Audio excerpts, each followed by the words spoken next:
Morning, everyone. My name is Mr. Shadrach Quainoo, and I'll be taking you through the content of the chemistry IGCSE series. There are 14 chapters. We have the particulate nature of matter, we have the experimental techniques, we have atoms, elements, and compounds, stoichiometry, electricity and chemistry, chemical energetics, chemical reactions, acids and salts, relative metals, air and water, sulfur, carbonates, and organic chemistry. Now, students will write three papers. We have what we call the multiple choice questions, we have the theory, and then we have the practical type question. Now, there are two types of candidates. We have the core candidates, and then we have the standard candidates. When we say core candidates, it means that they will only learn the core aspect of the topic or the topics. And then the extended candidates or the students who will be access to the extended curriculum will look at what we describe as a supplement. Okay, a supplement.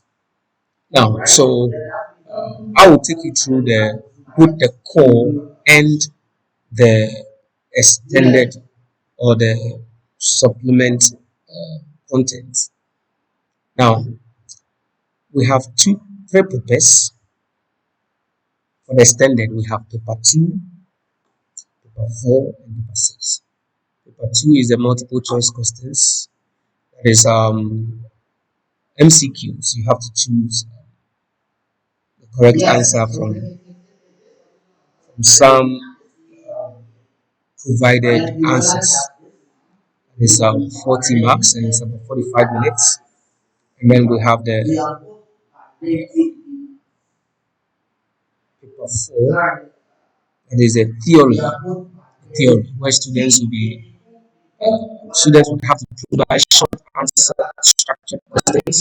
They will give you a short structured questions and then they will give some answers. And then also they will give some explanations, some reasoning, and recalling of certain scientific or chemical definitions and so on. And then also we have the last but not least, the practical. The practical is known as a paper 5. That is for those who will do the practicals will be examined in the lab. That is, they will do some laboratory experiments and then record their observations, their results, and so on. So basically, the testing of the experimental skills. And then also the paper 6 is an alternative to the practical, to the laboratory practical. So even though that is also a practical, but it's an alternative to the laboratory practical, where students would also be examined on their practical skills, but it's going to be a form of a theory. Theory as in it's paper work. Okay. So without wasting my time, I would begin with the first chapter today, that is the particulate nature of matter. The particulate nature of matter. The particulate nature of matter. Now,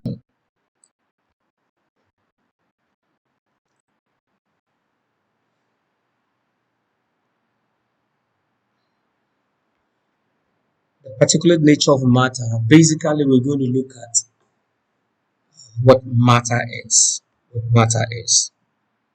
We're going to study about matter, go deeper into the understanding of what matter is, and then some other related aspects. So we start with matter. What is matter? Now, matter is any substance that has mass and volume. So anything that has mass and volume, we can classify that matter. Now, you can say volume or space. So it should have the ability to occupy space and it also have mass. So, for example, a textbook has mass. We can find the mass. We can find the volume. Pen You can find the mass, you can find the volume. But think about this, your thoughts, the things you are thinking about. Even now, nobody can find the mass. You can't weigh the mass of your thoughts. Neither can we find the volume. So it doesn't, that is not matter. So basically, in this topic, we are going to look at things that have mass and volume. Okay, let's proceed. Now, we can classify matter um, in terms of its composition in two groups. So we have the pure substances, or pure substance, we have the mixture. Now, what we call the pure substance? The pure substance is made up of only one component. Only one component. That is why sometimes when you buy a t-shirt, you see they write on the tag pure cotton. Pure cotton. That is, the t-shirt consists of only cotton. Okay, pure cotton. Or if heard of pure water, it means that it consists of only water molecules. There are no other substances present. Good. And then also we have mixtures. Mixtures. A mixture consists of two or more substances, okay, that are joined physically. Okay, good. So that is it. For example, if you add sand to water, it's a mixture of sand and water. If you add, let's say, salt to water, you have a mixture of salt and water.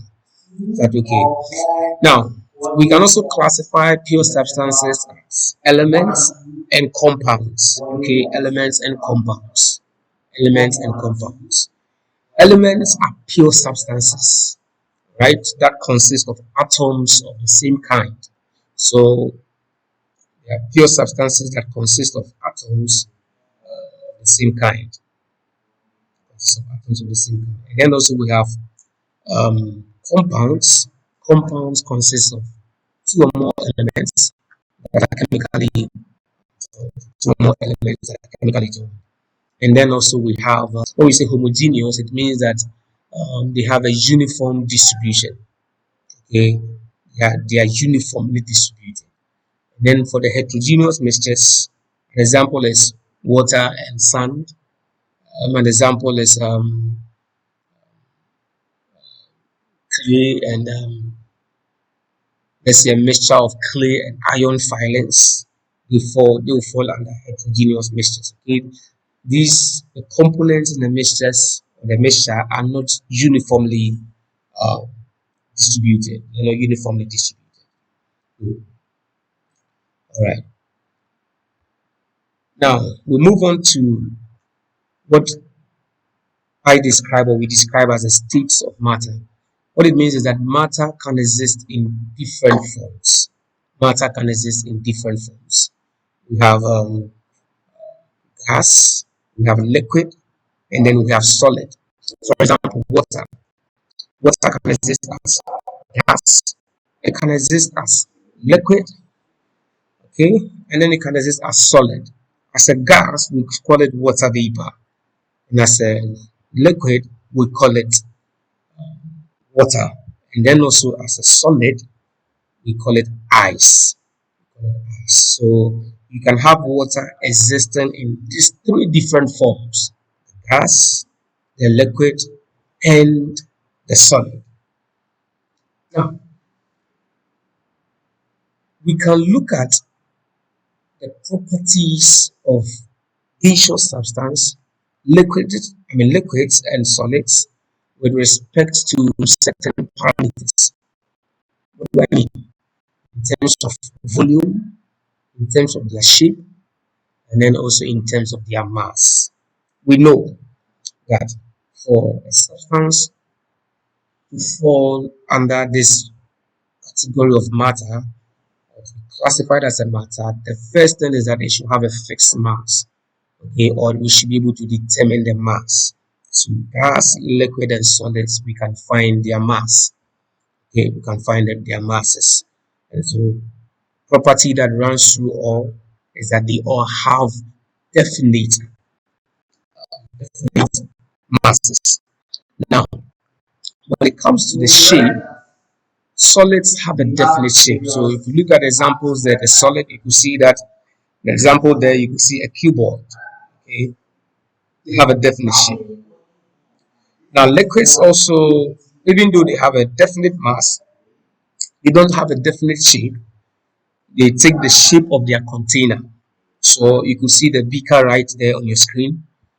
Once we pour water into the beaker, it immediately flows to occupy the shape of the container. So if it was round or a circular container, it would have taken the shape of the circular container. So they don't have a fixed shape. They occupy the shape of their container. And then when we come to gases also do not have a fixed shape. They take the shape of their container. And so if you blow air into a spherical balloon, you see that the size of the balloon becomes spherical. Okay, the air flows through, it expands, it fills the spherical balloon. Now, if you blow air into a round or a circular balloon, the moment the air fills the balloon, it takes the shape of the circular balloon. Now, and so they don't have a definite shape, they take the shape of their container. Now, when it comes to the volume, solids have volume. So if you remember your mathematics, uh, sometimes you find the volume of a square. Okay, you can find the volume of a solid. So solids have a definite volume. Right? Have a definite volume. Now liquids also have a definite volume. So we can find the volume of liquids. That's why we can measure the volumes of liquids and say, okay, this liquid has a volume of 50 cm cube.